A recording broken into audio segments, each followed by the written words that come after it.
Hey, welcome back to Mobility Project Super Training Gym. I'm Mark Bell. Kelly Starrett. Starrett. Actually, we violated the diphthong. It's not Starrett, it's Starrett. Starlet. What? Look, Jesse Burke, we're shooting from the book up here. We actually had to get some photos of actually strong guys doing stuff, not strong guys pretending to do stuff. And what we wanted to talk about today is that Mark, typifies the average person. Like, he squats 1,000 pounds, he deadlifts in the heavy eights, big eights.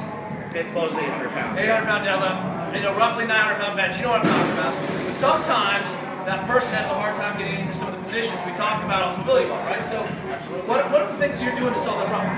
I've been messing around with the band, having the band do some band distraction, and also utilizing the foam. So some of the things that I'll do is I'll just take the foam. The foam allows me to sink in a little bit more. It could be different density foam. We have a high density foam. This is more like a pillow. It's actually off the couch. And then I'll just lean into it. Without this here, I can't do that because my knee and everything else is going to kill and hurt way too bad. Spin around, would you? Face the wall. This way? Yeah. So what Mark has discovered, and I think it bears noting, is that grabbing a piece of foam really allows you to sink in, and it has a very different impact. Sometimes you'll notice we block the foot, but it turns out that just having that knee on a piece of foam really does cue different kind of, it feels different than having your knee down on the ground. It's almost lets you relax a little bit more, and I don't know, creates more grip shield. It's terrible. It makes it worse. Anytime you can take it to 12, take it to 13. That's what Mark says right here. So anyway, I want you guys to see. Grab a pillow. See if you can find a piece of foam at home and try some of your basic positions. And you'll notice that we start working with big, strong athletes. If we're not using the band to create hundreds of pounds of band tension, right, in the morning, then we're not really getting in there to change anything, right? It takes enormous loads. Okay? Tap out, trying to get tap out. Okay, so that's one idea. Talk about what you're doing over here on the kind of elevate yourself on the ground. Right. Yeah, then with this, I'll do a couple different things. One thing is just to get the foot up here. Again, bigger guy, someone who's tight, it's going to be hard to get this hip below the knee very often. Even when we squat, I'll need a tremendous amount of weight just to get me below parallel. So I'll just do something like this. Me too. Oh my God, what's your squat? What's your best squat? 1,025. 1,025, that's quick. Mine's 1,026. So I'll do this kind of thing. And also the other stretches I'll do up here is just stick my leg up here like this here.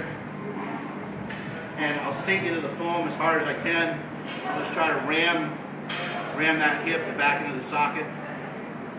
So where does someone get a big foam block like this? This is kind of awesome.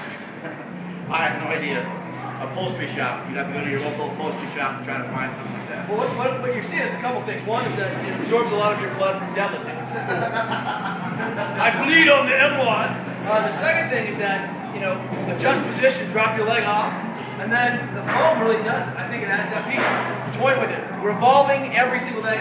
Now, special treat. I want to show you guys. I just learned something very, very important from our friend Jesse. No, wait, stop. Just the other day, Jesse showed me how not to get my hand crushed. Look at these guys' hands. Look at my child's hand. Right? I have like a baby pod. What is that? Right? Leopard baby. So I got tired of getting my little tiny baby hand crushed to these guys' hands. And so Jesse's like, well, you don't know the finger's grip. And so he showed me that if I just stick my finger out, you cannot over crush me. Go ahead, try it. Is that all you got? That's all I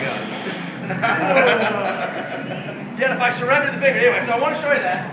Because the other thing that Jesse showed me today, they have this like 210-pound ridiculous dumbbell that no one in their right mind can lift. And if you use, doesn't matter what grip you use, you're pulling. It's really tough to get that thing to budge off the ground. In fact, if I traditionally do it, God, it slips out of my head. And Jesse's like, well, you don't know the trick. And I was like, I knew there was tricks involved with Big Strong. So what's your technique? So the key is no shoes. No shoes, so it makes it more dangerous. No hair. It's just to try and position yourself. If you're going to position yourself in the middle, your last two fingers are always going to fail. It's going to slip. So you just got to realize that and kind of go to the hook grip type of thing here.